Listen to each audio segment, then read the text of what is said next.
Assalamualaikum warahmatullahi wabarakatuh. Waalaikumsalam. Apa kabar kawan-kawan ngobrol semuanya dimanapun berada? Semoga sehat selalu, masih dalam lindungan Allah Subhanahu wa Ta'ala. Jumpa lagi bersama kami di sini di channel ngobrol yang horor-horor. Tentunya ada Mas Ayung nih, seperti biasa yang akan menemani kita semua di kurang lebihnya 30 menit ke depan. Ya, monggo silakan Mas Ayung. Baik, terima kasih Bang Ogan atas pembukanya. Sebelum cerita, saya mau berterima kasih. Kami berterima kasih untuk teman-teman semua yang sudah mendukung kami dalam bentuk apapun. Ada yang sudah like, komen, ada juga yang sudah memberikan super thanks, sudah nonton kami. Semoga kebaikan teman-teman semuanya dikembalikan lagi oleh Gusti Allah Ta'ala dengan sesuatu yang lebih baik tentunya. Langsung ke cerita aja Bang. Ini adalah cerita zaman kuna. Kuna aku durung anak. Kuna itu ceritanya. Kuna aku durung anak gitu. Ngertiin sendiri aja. Itu zaman-zaman baheula ya, sekitar tahun 1979, berarti sebelum tahun 80. Itu kan saya belum ada tentu. Kalau situ pasti udah ada. Iya, aku udah tua banget. Itu kan barengannya Anuwit guys. Iya, jadi zaman udah lama banget ya. Dahulu kala orangnya sudah meninggal, namanya nama kita samarkan saja lah ya. Kisahnya Nini Suyem atau Nyai Suyem. Kalau di tempat saya, orang yang udah tua dapat penghormatan sebutannya Nyai. Kalau orang zaman dahulu ya, kita lihat di film-film pendekar, Nyai itu kan untuk pendekar-pendekar muda yang perempuan itu nyebutnya kan Nyai. Oh, Nyai. Iya kan. Kalau di kita Nyai itu nenek. Iya, kebalikannya. Nyai itu ya kan di tempatku juga begitu ya. Nyai itu nenek. Nyai Ageng kayak gitu. Ya. Jadi ada peristiwa lucu dulu. Ini serem apa lucu? Cerita lucu apa cerita serem ya? Serem sih sebenarnya Bang. Cuman ada menggelikan. Soalnya kan orang-orang dulu tentu unik-unik ya kalau menyingkapi sesuatu, nggak kayak sekarang begitu. Ini Suyem muda dulu itu adalah satu lettingan atau sepantaran ya, zaman-zaman kolonial mungkin masih. Sepantaran dengan seorang laki-laki yang namanya adalah aku kelalen ban. Yang namanya adalah Surip. Namanya cuma Surip segitu aja, Surip begitu ya. Jadi mereka itu tetanggaan, main bareng, sawah bareng, lari-larian bareng, pokoknya semuanya itu banyak barengnya. Surip dan Sanyep ya. Suyem ya. Jadi mereka berdua itu kalau ada Surip, grup S gitu ya. Iya, kalau ada Surip ya ada Suyem. Jadi kemana-mana mereka itu banyak berdua. Paling beda 1-2 tahun. Cuman ya gitu. Mereka itu sangat akrab sekali. Kalau anak-anak yang lain ya banyak sih. Cuman kan di zaman itu, zaman-zaman peralihan ya, masih era-era pergerakan. Waktu itu banyak era-era pergerakan ya. Bermunculan kesatuan pemuda dan macam-macam lah waktu itu. Jadi suasananya kondusifnya nggak kayak sekarang tentu. Tapi namanya orang desa yang jauh dari perkotaan, yang jauh dari keramaian, dampak itu tentu sangat berasa. Dampak penjajahan, dampak sulitnya ekonomi. Tapi tetap yang namanya huru-hara, tembak-tembakan, pembunuhan itu nggak begitu di tahun dulu itu ya, kecuali sudah tahun sekitar 45-65 ini kan banyak ini ya, pergolakan baru sampai ke daerah kampung saya, daerah kampung kami di sana ya, Tegal bagian Kulon sampai Brebes begitu. Nah, mereka itu berdua itu sudah kayak sejoli dari kecil itu sampai beranjaklah mereka umur 10-an tahun. Kalau 10 tahun anak-anak dulu ya, orang-orang dulu itu kan digadang-gadang sedikit lagi bakalan menikah. Ya, otomatis yang namanya cinta-cintaan itu nggak ada. Dulu konon kalau mbah saya aja menikah sama mbah saya yang laki-laki, mbah perempuan itu menikah nggak ada cinta. Tahu-tahu ada orang tua datang, katanya orang dari desa seberang, terus datang ke rumah, harap dinikahkan atau dilamar sama ini seorang laki-laki itu, mbah saya yang laki-laki itu sama-sama masih kecil. Jadi kayak kok kan bojo karo kae, bojo dituding itu yang di luar itu kesana pendek masih kecil banget lah kayak gitu. Mau nikah aja umur 12 tahun katanya dulu. Itu laki-lakinya 12 tahun. Enggak, mbah saya yang perempuan Yang 12 tahun. 12. Yang laki-lakinya mbah saya laki mungkin di atasnya ya 5 tahun atau 10 tahun. Apalagi itu zamannya Nyi Suyem ya mungkin lebih deep ya, lebih jauh lagi ya. Mungkin umur-umuran segitu 10 tahun udah siap-siap bakalan dinikahkan. Tapi meskipun belum mengenal cinta, Suyem itu merasa agak kehilangan karena memang Surip itu ya nggak ada harapan sama sekali lah untuk jadi suaminya Suyem waktu itu, karena rumangsa. Suyem itu cuman anaknya rakyat jelata banget lah, kuline. Jadi orang tuanya Suyem itu kulinya orang tuanya Surip. Orang tuanya Surip itu juragan lah gampangannya lah. Gampangan juragan padi, juragan kayu ala-ala tempo dulu. Nanti bekerjanya sama kolonial atau apa nggak tahu. Tapi berarti kalau tarikannya 78, mereka mudah-mudahan ya 78 itu kisah tua-tua bangetnya 78an lah. Dan ini 90 89 tahun begitu, berarti tarikan mereka masa muda jauh banget bang sana. Tahun 19 kosong berapa atau 20 berapa lah begitu. Jadi akhirnya Surip itu dijodohkan dengan seorang yang selatingan, sama-sama juragan begitulah. Entah juragan apa nggak disebutkan di cerita itu. Saya aja dapat cerita dari mendiang mbah saya dulu kan. Nah itu dijodohkan dengan seorang perempuan pilihan keluarganya Surip. Lom katanya. Lom itu menyesal si Suyemnya. Entah itu dia itu ngerti itu namanya ternyata dia sayang sama Surip atau jatuh cinta, nggak tahu. Yang jelas kayak kehilangan teman main kayak gitu kan. Soalnya dia udah udah jadi suami orang dan tentu nggak bisa main-main kayak kemarin tuh, ada batasan lah. Itu waktu berjalan dan kemudian Suyem pun menikah dengan sama-sama rakyat. Sama-sama orang yang susah juga, bukan ya sama-sama orang rakyat lah, bukan dari golongan piyayi itu. Tahun berlalu semua mereka itu banyak punya anak dan yang lebih jenggeli kata mbak saya, dilalae dari kecil pun rumahnya itu sampai tua juga rumah lugu itu sama. Jadi deket-deketan rumahnya bang, nggak jauh. Jadi semua peristiwa itu saling melihat, saling memantau, dan baru yang mengerti namanya asmara cinta itu saat perjalanan.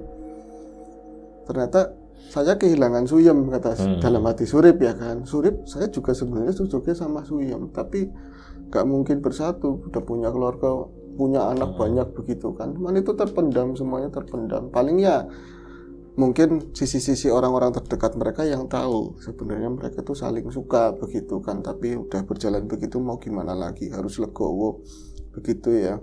Nah semuanya tadi kenapa nggak harus berjauh, kenapa harus dekat-dekat rumahnya loh, apa bikin rumah di mana kayak apa, akhirnya kan kepantau terus. Nah orang cinta-cintaan kadang-kadang munculnya itu bukan rayuan, bukannya kata-kata indah, sering berantem malahan bang. Jadi kayak mengungkapkan kekesalannya atau apa, rasa apa itu sering berantem. Surip sama Suyem itu sering ribut omongan apa, masalah kayu, masalah nebang pohon apa, itu sering ribut terus. Sampai mereka akhirnya Surip istrinya meninggal, Suyem suaminya meninggal. Udah tua-tua banget itu di tahun 78an itu. 78. Jadi sama-sama sendiri, sama-sama mereka juga sebenarnya tahu mereka tuh saling senang dari kecil, nyaman begitu ya, tapi munculnya jadi berantem ledek-ledekan. Tapi setelah mereka sama-sama satu duda satu janda nini duda aki-aki, itu anaknya udah cucu-cucunya udah banyak banget kan ya. Kadang-kadang ada cucunya yang mbah sama itu kaki Surip aja kayak gitu kan, gitu dijodoh-jodohin lagi, najis temen, sungan temen katanya begitu, najis katanya. Kalau wong kayak ora doyan katanya nggak doyan. Begitu juga Surip, ya wis kering katanya, balung tok seperti itu bang. Nah siapa yang bisa mencegah tua, siapa yang bisa pengen muda terus, tetap aja ya namanya tua adalah sebuah kepastian. dan kematian itu pasti menjelang. Kapan wayahnya Surip akhirnya dijemput oleh Sang Kuasa yang Maha Kuasa. Itu mungkin dari semua keluarga yang nangisnya paling gak berhenti-berhenti itu Suyem. Tetangga, kalau rumahnya itu ada sekitar 20 meteran, mereka itu sama-sama deket-deket kali lah. Kalau memang konsep dari dulu ya, mungkin nggak tahu di tempat lain, tapi di kampung saya, mungkin di kampungnya dengan biasanya begitu. Namanya aliran sungai itu dekatnya biasanya jalan. Iya. Ya kan kayak gitu kan, pengairan sama jalan kan seperti itu. Itu di tempat saya juga begitu. Jadi rumah mereka itu di dekat jalan, di dekat kali. Jadi semasa kakek Surip itu meninggal itu nggak pakai sakit-sakit, jadi begitu aja meninggal begitu ya. Jadi benar-benar shock berat, dan yang paling kehilangan nyatanya naisnya paling lama itu ya Nyai Suyem. Dia itu kalau misalnya mungkin nggak malu kalau misalnya taruhlah waktu bisa diulang, mau mungkin nikah lagi sama Surip ya, karena mereka sama-sama sendiri. Karena nyatanya apa, meskipun diomongin sama cucu-cucu, tetangga-tetangga jodoh-jodohin, mereka itu nggak mau. Tetap aja dari perilaku mereka hari-hari kalau ketemu udah beda kayak dulu. Mereka masih punya suami, masih punya istri, itu sering musuhan. Jadi sering goda-godain gitu loh si Suripnya sama si Suyem. Contohnya misalnya dia itu pulang dari musola, harus melewati rumahnya Surip. Nah rumahnya Surip itu bagian sampingnya itu ada tempat duduk ya, kalau di sini nyebutnya bis-bisan, tempat duduk buat santai-santai itu, ngumpul-ngumpul. Itu Surip biasanya ada di situ. Kakek Surip biasanya ada di situ. Misalnya habis maghrib sudah nongkrong di situ. Nanti kalau misalnya Suyem pulang dari musola, nih Suyem itu pasti digoda-godain. Ya ayo temen jam kayak gitu loh. Ayo temen jam, wangi temen jam. Kok wangi banget ya, kok cantik banget jam, itu udah kayak gitu. Alah ayo apa? Berisik lah, berisik. Wis tua, orang wis mambu, lemah. Royal temen itu sering kayak gitu. Jadi kalau misalnya jatuh sakit sedikit gitu ya, Surip gak ada godong-godong, Suyemnya kehilangan, udah seperti itu. Dan mau warga itu tahu. Itu mbak saya menceritakan aja lucu sebenarnya.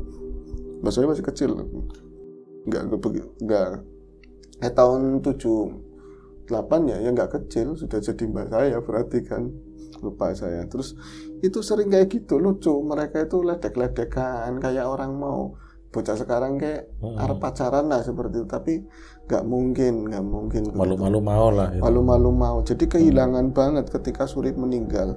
Suatu ketika ya Mas, kalau manggil ke saya kan manggilnya Mas. Saya punya adik perempuan kan, panggilannya adik, manggil saya Mas. Gue si Nyai Suyem kan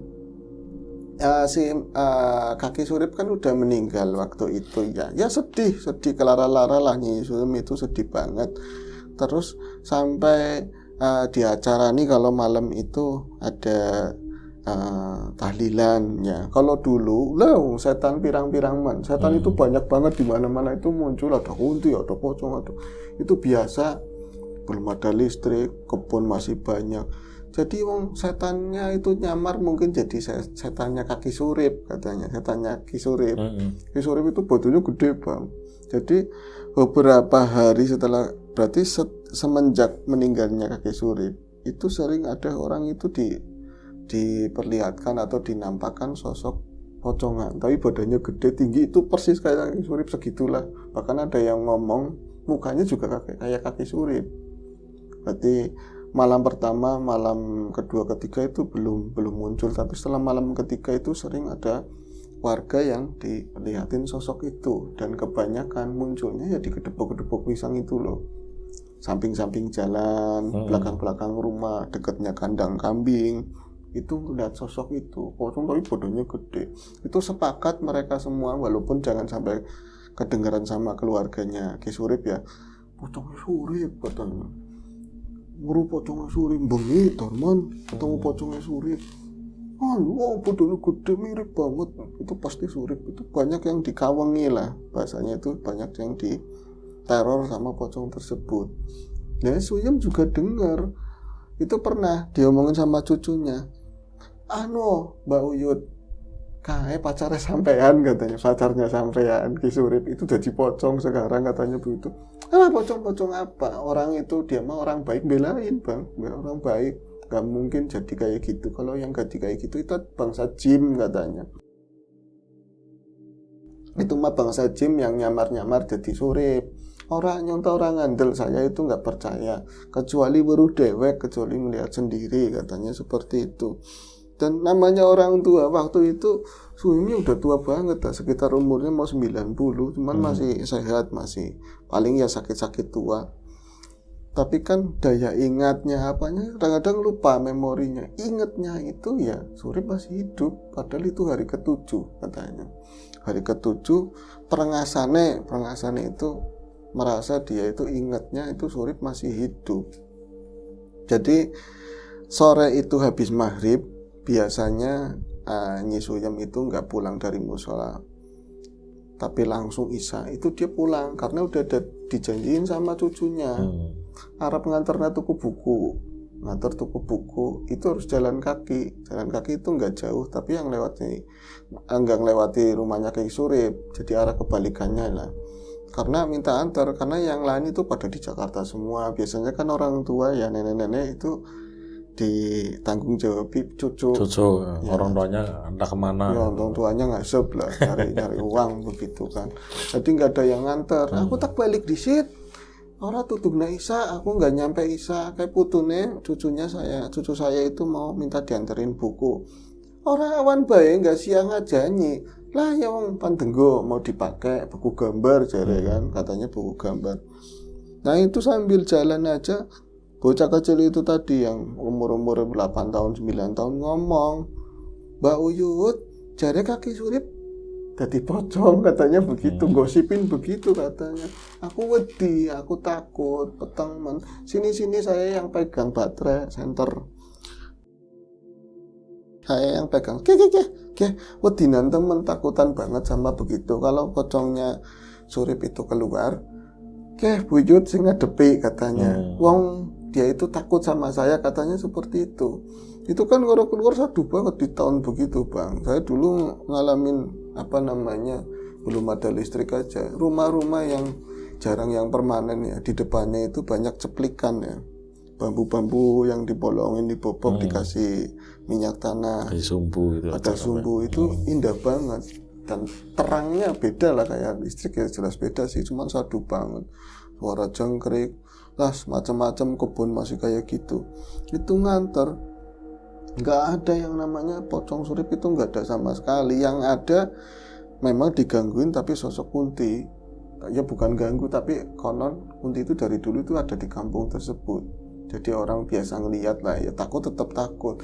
Kue ya lah itu nggak ada namanya pocong Surip. Iya tapi tetap aja takut Yud. Tadi yang mabur-mabur katanya, yang mabur-mabur itu apa? Kata Kunti beda. Masuklah ke dalam rumah setelah nganter itu, kata mbak saya nganter cucunya. Masuk ke dalam rumah ngaji sebentar, ya dapat seain lah ngaji. Nah terus dia setelah ngaji itu perasaannya kata Nyi Suyem itu kayak orang tenang, kayak nggak tenang. Soalnya apa? Nyi Suyem itu orangnya bersihan banget. Melihat cucunya itu makan jajan dulu yang pakai pisang tuh, yang bungkusnya pakai pisang itu pada di lantai, pada di ubin tikel. Kan udah kesininya lebih makmur dia kan, ubinnya udah tikel bang tahun segitu. Yang kotak-kotak kecil itu ya dipungutin, terus sampah banyak. Ya Allah, sampah banyak akeh temen, sampah itu kok banyak sekali. Aduh, kon ngomah baenok, kamu di rumah saja. Lah Mbak Uyut mau kemana? Saya mau buang sampah. Lah buang aja di samping. Ora. Suruh buat di samping. Samping itu ada belumbangannya, dari tanah itu digali begitu buat nampung sampah, nanti biasanya dibakar atau apa. Dia nggak mau. Tadi nyusun, aku harap buang sampah. Saya mau buang sampah di kali. Dulu sah-sah aja bang. Sekarang nggak sah tapi sah-sah aja. Nah itu akhirnya dia bawa itu pakainya bakul kronjot apa namanya ya? Kronjot ya. Yang lebar itu ya. Dari anyaman bambu itu dalamnya sampah macam-macam. Tapi yang dulu ya hampir nggak ada sampah plastik. Iya sih, sampah-sampah organik semua. Sama sampah organik ya, kulit pisang apa segala macam, Daun gitu ya. daun-daun itu dibopong di samping, ditaruh begini. Malah itu papasan sama mbak saya. Mbak saya tahun 78-an ya, belum, ya udah nenek-nenek tapi masih sehat. Masih sehat, masih bisa ke sawah, bisa apa kan. Tak karo-arui Mas, saya sapa.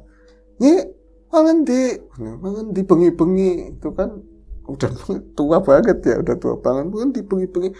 Alah ya Mur, namanya kan Muria mbak saya. Pan buang sampah, pan buang ini pating serumpel di rumah sumpek. Saya itu nggak betah.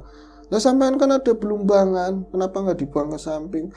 Angel, selotnya itu susah, bukanya keras, mendingan ke kali. Oh iya wis, gagian balik maning gagian balik lagi. Ini saya ada sayur, siapa tahu jenengan mau. Kalau mbak saya itu senang dulu itu ngasih yang makanan-makanan begitu ya. Lah itu lama mbak saya itu di depan rumah sama mbak saya yang laki-laki. Bisa nih orang tua itu buang sampah tapi lama banget, padahal itu kali nggak terlalu jauh. Ya, itu nggak terlalu jauh. Itu kalau misalnya di depan rumahnya, samping rumahnya si Nyi Suyem itu memang lebih dekat, tapi ada pagar, dia harus muter tuh lewatin rumahnya mbak saya. Kemudian di sana kok nggak pulang-pulang nih orang, ya mulai curiga. Tahu-taunya pas lagi itu sekitar jam sebelum Isya itu ada orang teriak-teriak, ya Allah, ya Allah, ya Allah, ada suara kayak gitu. Itu suaranya Nyi Suyem. Itu lagi teriak-teriak, lagi ya Allah, ya Allahan. Nah, orang kaget, orang ketakutan lah seperti itu. Akhirnya kan mbak saya mengambur ke sana, kan ada apa. Ternyata di sana orang juga udah banyak. Itu nemuin Nyi Suyem lagi kayak gini lah. Ya Allah, aku kurang ngerti, kelalen katanya. Saya lupa, saya nggak tahu. Jadi ketika ceritanya setelah sudah sehat lah, udah bisa cerita, kan dikasih minum air putih, terus diantar pulang sama mbak saya ke rumah. Dia cerita begini, wong ya Surip nakal nemen katanya. Surip itu nakal banget. Udah kok Surip kan udah meninggal gitu.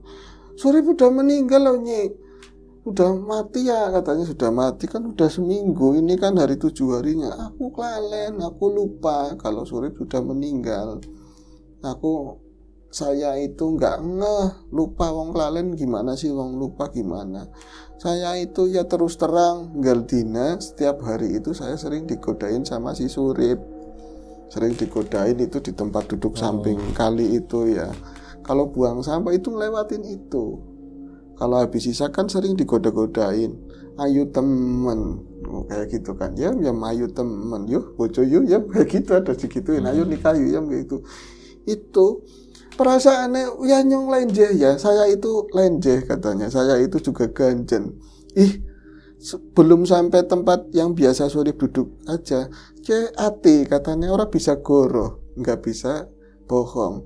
Engkau anak Surip ya, engkau ada Surip, nanti saya bakal digoda-godain seneng, nanti godain seneng. Lah jebule, ternyata pas saya itu ke sana, kan ngomong sama mbak saya ada orang berapa itu waktu itu. Itu beneran, dia itu Surip badannya gede banget kan, orangnya gede tinggi, tapi senengnya cuman pakai kan celana kolor, berarti 3/4 baju bodoh biasanya celana segitu. Dia itu ada di tempat biasa, ya gue kan anak Kang Surip begitu kan, ada Kang Surip di situ, dia telanjang baju senengnya. Nah cuman sombongnya orang karuan katanya, kok sombong banget hari itu dia sombong banget. Itu sombong gimana? Wong udah mati ya sombong, mati apaan? Orang-orang saya itu enggak kalau dia wis mati, kalau Surip itu udah meninggal. Saya ngertinya Suripnya masih hidup. Saya juga harap pada Surip biar digodain, seneng lah, masih ada sayang berarti kan. Enggak tahu kalau itu udah meninggal. Itu Kang Surip di situ lagi duduk di situ. Tapi kok sombong banget. Katanya sombong nemen, sombong enggak nyapa-nyapa, enggak godain. Malah saya yang ngomong, Kang Surip, atis katanya, atis, jangan di situ dingin. Udah kelambi, perengasannya masih muda apa gimana sih, wis tua kak. mana mlebu itu bawa-bawa apa namanya tadi sampah yang mau dibuang. Lah sombong nemen, kok sombong banget, nggak ada sautan, nggak ada ngomong apapun lah begitu kan. Hatinya terluka. Suyem itu merasa kecewa, sudah nggak digodain, tapi juga dia ngomong nggak disautin. Surip ada pikiran apa ya sama saya ada salah apa? Mau kemarin juga nggak begitu. Diingatnya kan masih hidup Surip. Nah terus ngomong lagi, lah mana sih ngalih, sana pergi, saya mau buang buang sampah sekalian buang air. Kalau itu kan dulu banyak helikopter ya, banyak tempat-tempat buat air situ kan. Tetap aja nggak ada sautan sama sekali. Akhirnya benar-benar kecewa. Lah Nyi Suyem itu buang sampah ke sungai, berbuangi sampah. Lah dia baru ingat, astagfirullahaladzim. Dia ingatnya gara-gara apa? Dia ngeliat ke arah kiri. Lihat arah kiri itu berarti kan samping rumahnya kakek Surip itu di depan banyak orang. Si rame-rame apa ya? Di depan itu rame-rame apa? Kok bangku pada di luar? Terus kok putu-putune Surip, cucu-cucunya Surip, anak-anaknya pada di luar. Allahu Akbar, katanya Allahu Akbar. Surip mati ya, Surip mati. Surip itu udah meninggal 7 hari ya? Iya baru udah 7 hari. Dina pitung dina, ya Allah. Rip.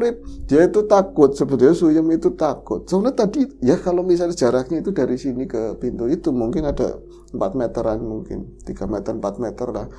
Ya Allah, Rip, bisa orang ngomong sih, Rip, katanya begitu. Kenapa kamu gak ngomong? Kamu itu setan, kamu itu setannya Surip. Kenapa kamu diem aja? Pantesan kamu diem aja, tapi dia tuh gak berani nengok ke arah si kaki Surip karena udah tahu enggak kalau Suripnya udah meninggal. Masih megangin tadi kronjot itu ya, masih arah ke kali, kadang-kadang nengok ke ujung rumahnya Surip tadi, tapi nggak mau lewat ke belakang. Ya Allah, Rip, pantesan kamu itu nggak orang godani aku, nggak ngomong sama aku, saya ngomong juga nggak disautin. Kon jebule wis mati ya, Rip, panjaluk apa, mau minta apa. Itu akhirnya jangan godain saya, wis. Aku ngerti, kon seneng aku, kamu itu seneng sama saya. Ya, saya juga senang sama kamu, tapi nanti ketemu maning wis, katanya ketemu lagi. Itu belak-belakan katanya di situ. Mbak saya yang dengerin katanya ketawa, ada orang curhat-curhat begitu, tapi ya lucu ya. Cerita humor apa horor sih, Bang. Akhirnya apa ya? Mbak Suyem, Nyi Suyem itu penasaran. Ya, kamu udah jadi setan, udah jadi hantu, masih diem begitu. Coba ngomong, terakhir ngomong. Saya itu, setelah itu kamu pergi. Itu karena nggak ada sautan. Dia ngelirik ke belakang, masih ada katanya. Masih ada itu posisinya kayak gini. Tapi masih nunduk aja kayak diem begitu kan.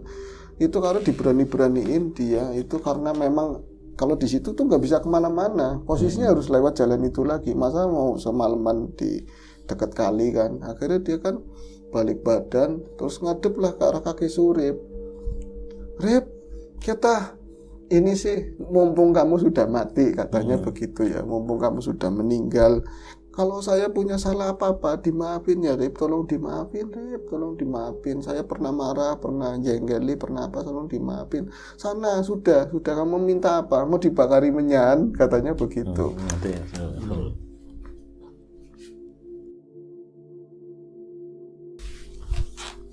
Bilang, kamu minta apa? Mau dibakari menyan apa arep dimetna kembang? Mau dikasih kembang? Ngomong baik, minta apa? Iya menyan itu sambil ketakutan juga, sambil masih kehilangan gimana sih, Bang? Nah, tapi orang tua dulu biasa ngelihat begitu ya, antara takut dan enggak, apalagi orang yang kenal kan gimana sih rasanya ya, sulit lah dijelaskan. Ngomong, Rip, mintanya apa, itu nggak ngomong, minta ini diem, minta itu diem. Terakhirnya dia ngomong gini, ya Allah, apa njaluk Fatihah, Rip? Jangan-jangan kamu minta Fatihah, katanya sama saya. Itu langsung nengok, nanti dia duduk begini diam, itu langsung nengok ke arah Nyi Suyem. Itu, iya, Rip, minta Fatihah ya Kang Surip. Itu ada Kangnya, biasanya manggilnya Raprip itu menghormati lah. Iya, minta Fatihah Kang Surip. Ya, minta Fatihah. Itu nengok. Lah madep mur maring nyong katanya. Madep ke arah saya. Saya ya takut ya kayak gimana. Kalau ini pucat kabel lah. Ini pucat semuanya. Itu ngelihat terus nunduknya pelan banget kayak orang mengiyakan atau apa, perasaannya Yesus mesti ngiyain. Kalau dia minta Fatihah dia nunduk begitu. Ya wis, kotak ngain katanya. Nanti saya kasih setiap sholat, nanti saya kasih Fatihah. Lah itu mur si Surip kayak awu katanya, kayak debu. Jadi kayak ngasup apa ya, begitu saja hilang, tapi pelan-pelan gimana sih, makin mudar kayak ke efek gitu, makin hilang. Ya udah kaget ya, pas kaget saya itu gagian buru-buru mau pulang. Lah pas mau pulang di sampingnya tempat itu kan ada dapur ini kedebuk apa sih, pisang. Lah gue anak pocongan ada pocongan gede tinggi ya, orang-orang bilang ada pocong surip. Ya Allah, wis lunga mana digituin. Jadi dia itu orang itu kan nggak bisa lari, nggak bisa teriak juga, bisa teriak gitu aja kan, deket banget jangkauannya. Ya Allah, katanya Fatihah, ya wis Fatihah, wis mana, nggak usah jadi pocong. Aku tahu itu kamu bukan kamu. Kalau tadi iya itu bukan kamu. Jangan gangguin Surip, kasihan. Jangan gangguin Surip, kasihan. Itu ngeliatin cerita itu aja. Mbak saya kayak terenyuh, gimana sih, kayak kasih tas sampai gitu loh modelnya. Akhirnya diusir, suruh pergi sana. Itu posisinya mbak saya lagi nyamperin tadi ini Suyem, itu lagi ngelepet ini selendangnya sendiri. Jadi kayak ngusir pocong itu. Hampir ngeliat mbak waktu itu. Oh enggak, yang lihat cuma dia aja. Kue ning gedangan itu di pisang-pisang. Akhirnya datang mbak saya laki-laki. Terus alhamdulillah kamu teka ya wed ya, kamu datang kayak lu nggak di konjur ini kayak gitu. Itu takut sama kamu katanya seperti itu bang. Ada diusir-usir itu bisa pergi pocongnya Surip. Nah itu padahal bukan. Nah itu akhirnya kan si mbah tadi ya, Mbah Suyem itu nggak langsung pulang ke rumah. Jadi ceritanya di rumah mbah saya. Itu sampai malam lupa. Ya Allah, bocah dewekan di rumah katanya. Bocah di rumah sendirian. Aduh, pan balik kayong wedi, mau pulang takut dia. Kalau mau tadi aja sampean ngobrol sama setan sama ini, jangan nggak takut. Sekarang minta diantarin sama mbah saya gitu bang. Itu ada kisah begitu dulu. Iyalah, kalau sekarang sih kisah itu diangkat di ini baru ya Romeo and Juliet, kasih tak sampai. Iya bisa begitu. Tapi ya itulah cerita masa lalu saya. Iya. Ya, demikianlah nih cerita dari Mas Ayung ya. Semoga menghibur kita semua. Sampai jumpa di ngobrol selanjutnya. Mungkin masih sama saya atau sama Mas Riam Biru. Dan kami akhiri. Wassalamualaikum warahmatullahi wabarakatuh.